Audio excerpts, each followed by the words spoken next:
All right, Shalom.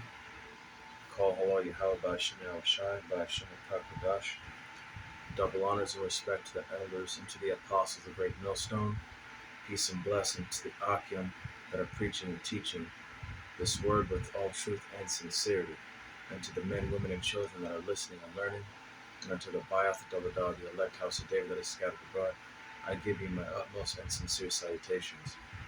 All right, this lesson is entitled Draconian Law. All right, so what we're gonna go into is, when the time comes when Esau Edom, brings out that martial law, when all hell breaks loose over here in Babylon the Great, aka America. We're gonna go get into it right here, and it says, all right. So this is just a little article, going into a little bit of the history. And it says, hailing from Athens in ancient Greece, Athenian aristocrat Draco. All right, and aristocrats, those were people of a very high stature, basically nobles. And Athenian aristocrat Draco was a lawmaker who was famous for framing very harsh laws, Draconian laws, in the 7th century BC. Draco's laws, also known as Draconian Constitution, were extremely repressive, as they made many offenses, including minor ones, punishable by death. So, alright, so we're going to go to the book of Revelations. It's going to be chapter 12, starting at verse 12. Therefore rejoice, ye heavens, and ye that dwell in them. Woe unto the inhabitants of the earth, and of the sea, for the devil is come down unto you, having great wrath, because he knoweth that he hath but a short time. So, when that time comes, when,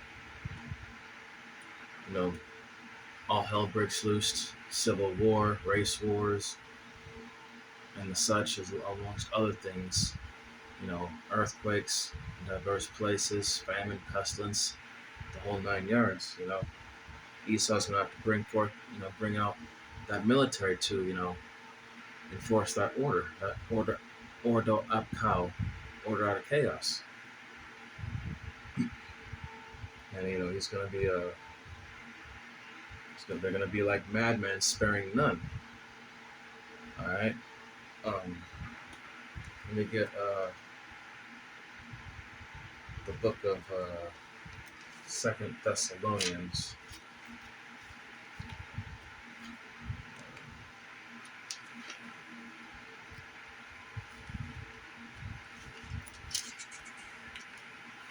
This is going to be the book of 2 Thessalonians. It's going to be chapter 2, starting at verse 3. And it says, let no man deceive you by any means, for that day shall not come, except there come a falling away first, and that man of sin be revealed, the son of perdition. So, when it's talking about, let no man deceive you by any means, for that day shall not come, except there come a falling away first. The falling away is a great rebellion. And that man of sin, the son of perdition. And we all know who the son of perdition is at this point. It's Esau Edom, the so-called white man. So, do not fall for, let no one deceive you by any means. Because, wickedness is at an all-time high, and, deceived, waxing worse and worse, and the deceiver as well. But, in all truth, the deceived and deceiver are his. They belong to the Lord. Verse 4, who opposeth and exalteth himself above all that is called the Most High, or that is worshipped, so that he as power sitteth in the temple of the Most High, showing himself that he is the Most High. So, that's talking about there's that great pride of Esau Edom. You know, since he's still in rulership, he thinks that with him being at the top, that no one can bring him down. He's doing this to show not only the world that he is the one that everyone should come looking for, that should come to for help. And people are going to realize sooner or later that this man he's not for you. He's not with you. He wants to oppress you, ultimately destroy you. Verse 5, remember ye not that when I was yet with you, I told you these things? This, that was, Yahushai telling us back then that, these things are going to happen. And verse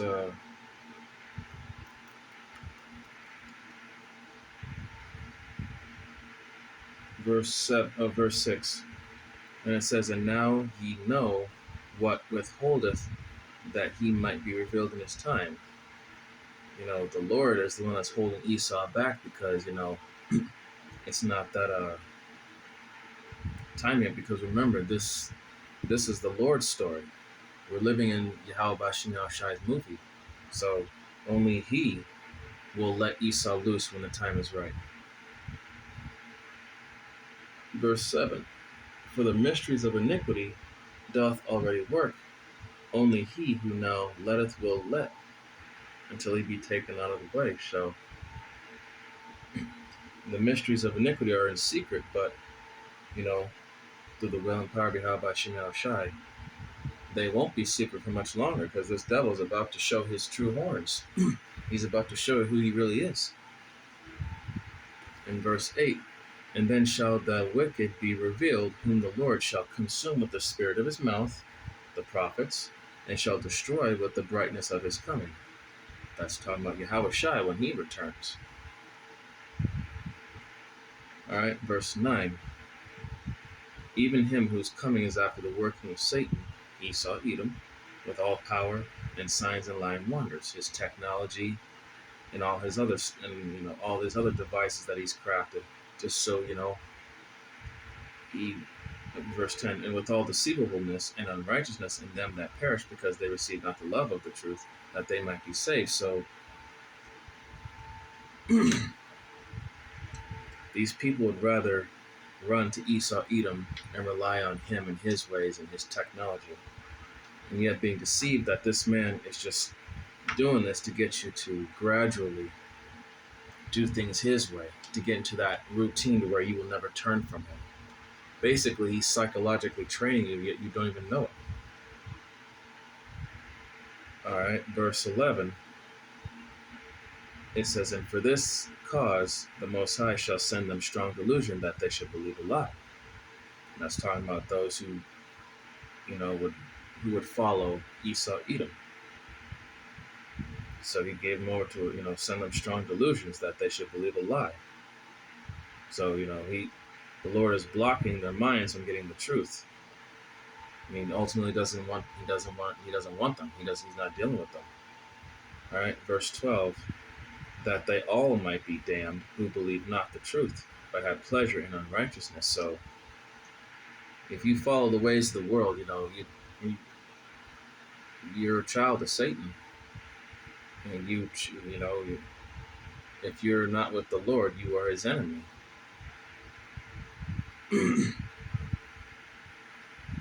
And ye are of your father the devil. Roughly paraphrasing, he was a liar from the very beginning. He was a murderer from the very beginning. Oh my gosh, Slakia. Let me get the script. Because I don't want to butcher this. All right, this is going to be the book of John. Chapter 8, verse 44, and it says, ye are of your father the devil, and the lust of your father ye will do. He was a murderer from the beginning, and abode not in the truth. because there is no truth in him. When he speaketh a lie, he speaketh of his own, for he is a liar and the father of it. In verse 45 is like, I tell you the truth, which means I tell you who this man is and what he plans to do. You believe me not, because you're so gradually trained up psychologically in his ways that you're not seeing what the truth is telling you. You're not seeing, the forest before the trees. Just uh, figure of speech there. But going back to 2 Thessalonians chapter 2, going to verse,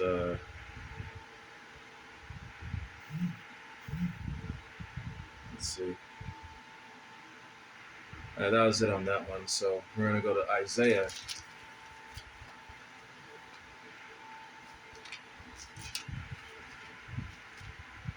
It's going to be Isaiah chapter 10, starting at verse 1. And it says, Woe unto them that decree unrighteous decrees, and that right grievousness which they have prescribed. And I mean, just a small, light thing of unrighteous decrees is that, if you don't take the juice, you could lose your job, or, it's something that's a small matter of a draconian measure, but nonetheless, you know, and wearing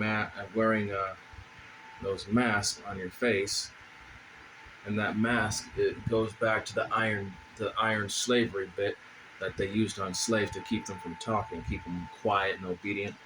You can look that up for yourself. Look up the iron slavery bit.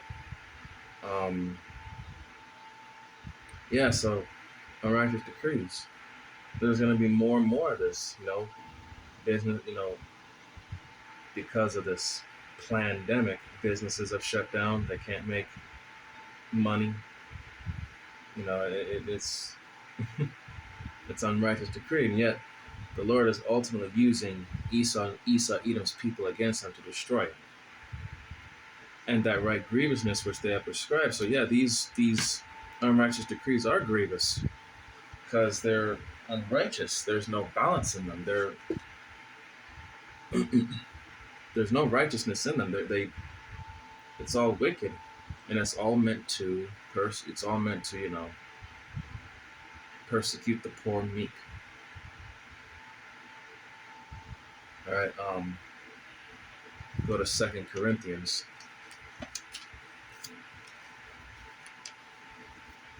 All right, let me get there. So 2 Corinthians.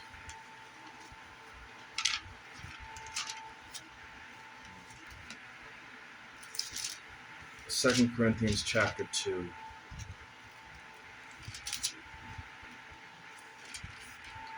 2 Corinthians chapter 2, verse 11, and it says, Lest Satan should get an advantage of us, for we are not ignorant of his devices. So, we know that this devil's game plan. We know what he's up to. We know what he's about to do. All through the will and power of Yahweh Bashim Yahushai, that he woke us up to get this truth, knowledge, and understanding, to know what's really going on, and to know who our enemy is, and to know that all these other heathen nations are confederate with Esau, Edom against us. That's why we have to be circumspect in these days, in these times, because the devil, he's always looking for some way to get us,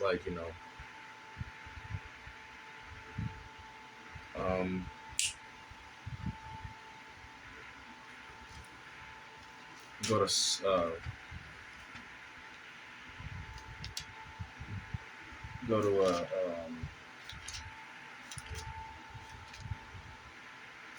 this is going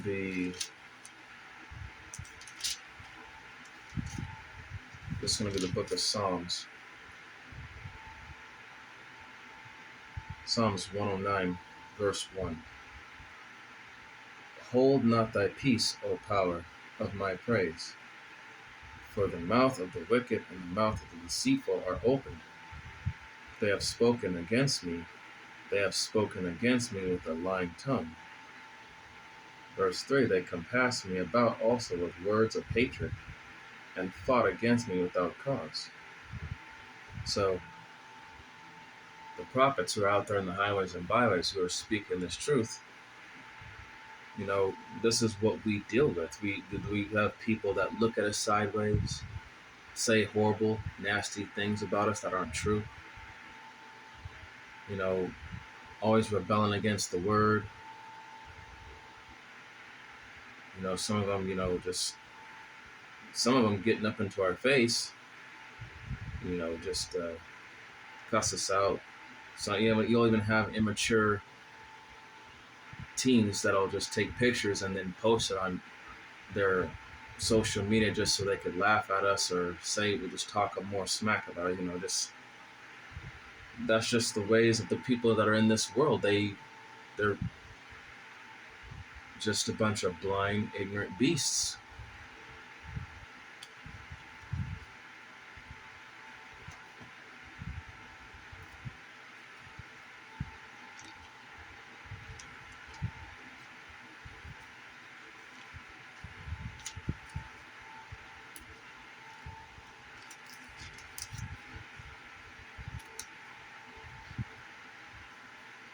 All right, this is going to be John 15 and 18. It says, if the world hates you, ye know that it hated me before it hated you. And it says here in verse 19, if ye were of the world would love his own. But because ye are not of the world, but I have chosen you out of the world, therefore the world hateth you. So coming into this, you have to realize that we're going to be hated for the truth, and it's going to come a time when it's going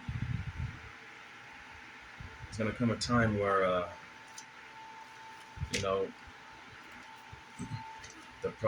as a matter of fact, the next script goes into this.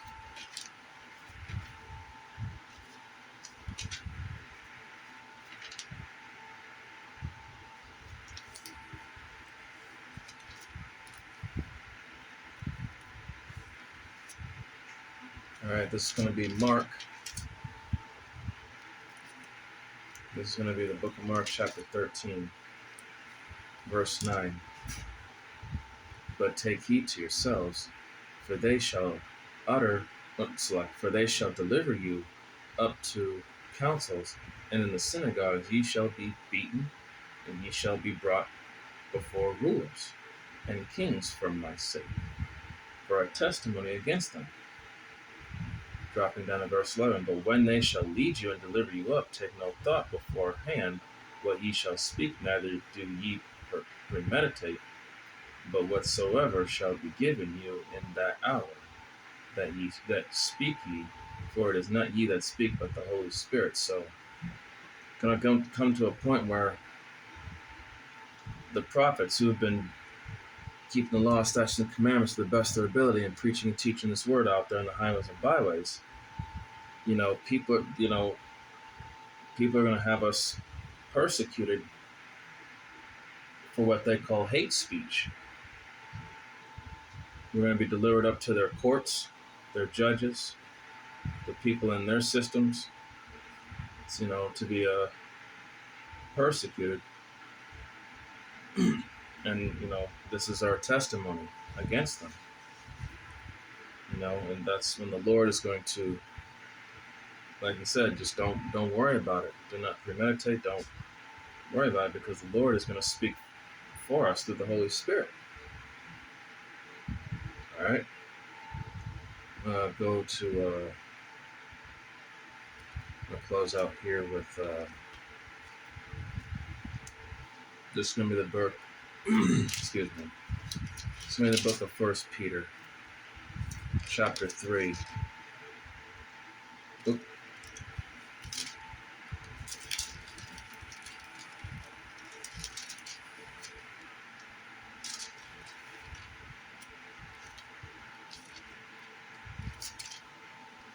Let's see. okay, so First Peter chapter 3, verse 14. And it says, "But and if ye suffer for righteousness' sake, happy are ye, and be not afraid of their terror, neither be troubled." So suffer, to suffer for righteousness' sake, you know, rejoice in it, Don't be afraid of what our enemies will do to us, because if the Lord be with us, who could be against us? Verse 15, "But sanctify the Lord Yahweh Bashem Yahushua in your hearts, and be ready always to give an answer to every man that asketh you a reason of the hope that is in you with meekness and fear." So always have, always keep Yahweh Bashem Yahushua in all your thoughts, and be ready to answer every man that ask you a reason of the hope that is in you with meekness and fear. Give an answer to the truth, to what you believe in and why you believe in it. Verse 16, and it says, "Having a good conscience, that whereas they speak evil of you as of evildoers, they may be ashamed that falsely accuse your good conversation in Hamashiach." So, having a good conscience, a good, good thought, that whereas where they speak evil of you as of evildoers, they'll be ashamed because they're falsely accusing you of something that you never did, that you did no wrong. And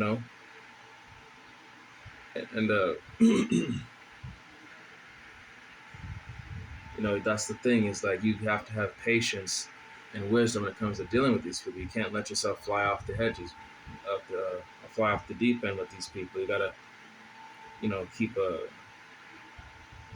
be temperate, stay in control. Verse 17, "For it is better, if the will of the Most High be so, that he suffer for well doing than for evil doing." It said, if you do well in the eyes of the Lord, and if you get persecuted for it, like, what did I do? They're gonna be looking foolish because you did no wrong. All right. All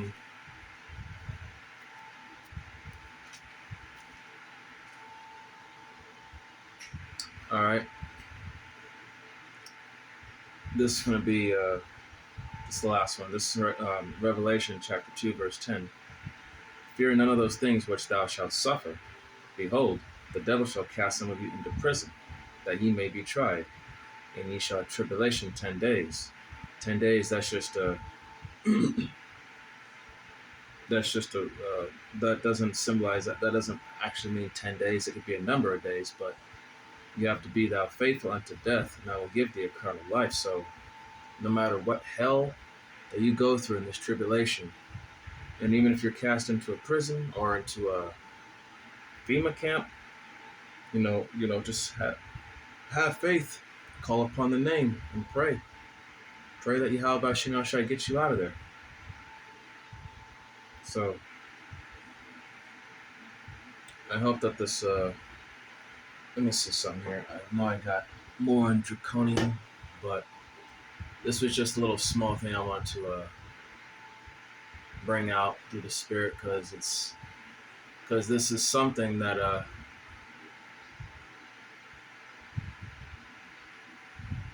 this is something that goes into actual history, and it was around.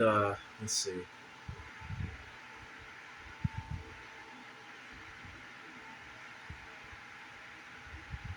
So this is.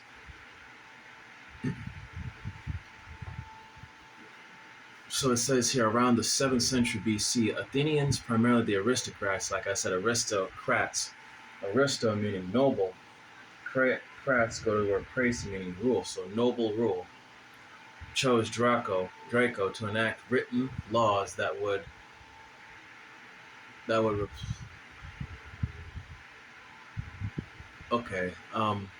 Slakia.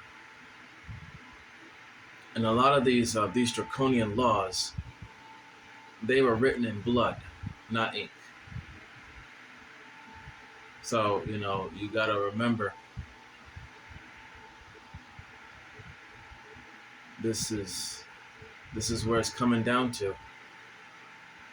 And we're almost in that, we are literally at the door, just taking our first step on the other side. So when that martial law comes, just stay pray, keep your prayers, keep your faith, fast and pray, study more. And this, like I said, this is just an article that I found on World History EDU. So you can look this up for yourself and just read through it. But yeah, this is we're close, so just be mindful of that. With that, I want to give all the honor, glory, and praise unto Yahweh, Ba'ashem, Yahushai, Ba'ashem, Rakakadash. Double honors and respect to the elders and to the apostles of the great millstone. Peace and blessing to the Akim that are preaching and teaching this truth with 144% sincerity. And to the men, women, and children that are listening and learning. And unto the Ba'ath, the Dawadah, the elect house today that is scattered abroad, I give you my utmost and sincere salutations. See you in the next lesson, Lord willing. Kwam Yasharallah wa Ababa. Shalom.